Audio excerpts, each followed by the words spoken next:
Уважаемые коллеги, добрый день. У нас сегодня вопросов много, неважные.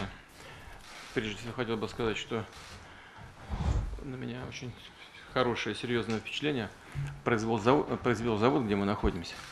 Это действительно новый шаг и серьезное достижение в направлении укрепления нашей оборонки. Новейшее предприятие, и продумано хорошо, и насыщенно. Замечательно. И люди прекрасные. Средний возраст 35 лет. Хорошо подготовленные. И постоянно происходит подготовка, потому что налажена соответствующая система подготовки. Да, и техника, которую завод будет производить, крайне нужна нам именно для обеспечения обороноспособности страны, потому что это системы ПВО и радиолокационные станции. То есть то, что защищает страну. Вот это первое. Второе, тоже перед тем, как начать обсуждать вопросы, ради которых мы собрались, хотел бы еще раз вернуться к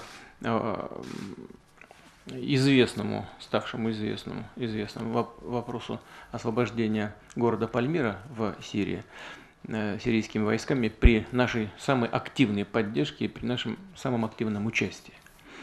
Во-первых, хочу поздравить наших военнослужащих, которые внесли серьезный вклад в дело борьбы с терроризмом.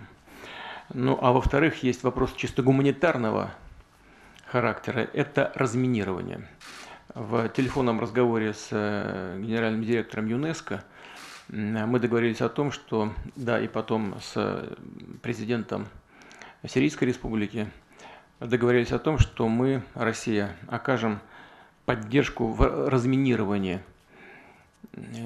Пальмиры, вообще подступов к Пальмире и, что особенно важно, исторических ценностей. Я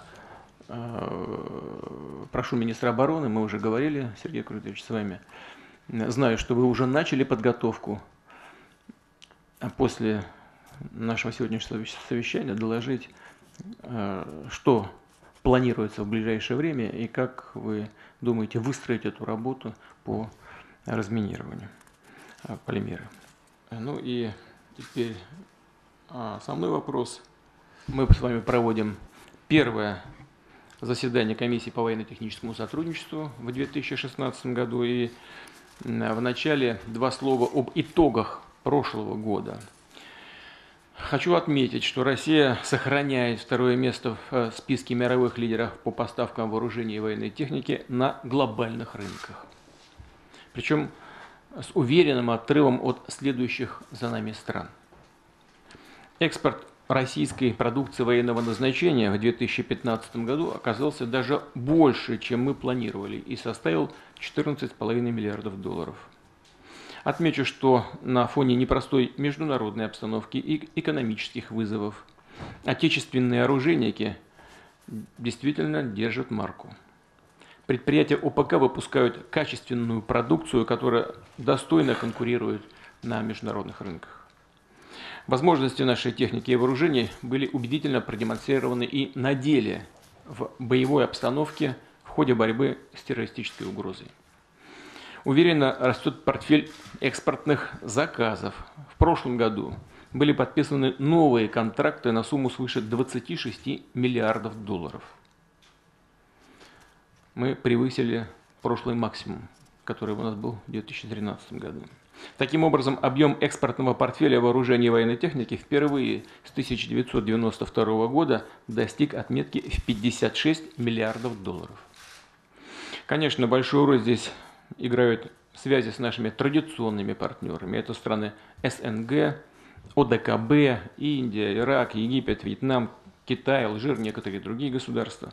Вместе с тем осваиваются и новые рынки вооружений Африки, Латинской Америки, Южной Азии, Ближнего Востока. Эту работу надо последовательно продолжать. В прошлом году были заключены специальные межправительственные соглашения по линии ВТС с 5 государствами. Поставки российской военной продукции велись в 58 стран мира.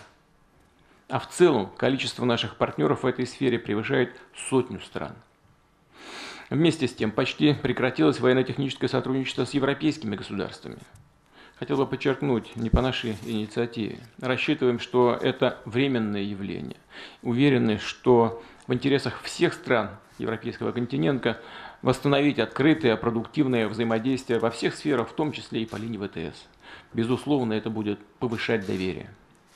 Важной площадкой для такого диалога должны стать выставки вооружений, как в России, так и за рубежом. В 2015 году отечественные оружейники приняли участие более чем в 20 подобных мероприятиях. Отмечу, что в июне прошлого года в подмосковной Кубинке состоялся Международный военно-технический форум «Армия-2015». Это мероприятие, которое впервые прошло под эгидой Министерства обороны России, и его посетили делегации из 70 государств. Нам необходимо и впредь всесторонне развивать систему военно-технического сотрудничества, в том числе совершенствовать нормативно-правовую базу, снимать административные барьеры для работы отечественных оборонных предприятий. Так, в прошлом году был упрощен вывоз военной продукции для участия в зарубежных выставках, а также порядок подготовки иностранных военных и военно-технических кадров. А в этом году управляющие компании так называемых интегрированных структур АПК смогут претендовать на самостоятельную внешнеторговую деятельность. Соответствующий закон вступает в силу с 1 июля. Рассчитываем, что такие нововведения позволят нарастить экспорт российской высокотехнологичной продукции, расширить контакты с иностранными государствами. Давайте в ходе нашей сегодняшней встречи, совещания, предметно обсудим эти и другие вопросы.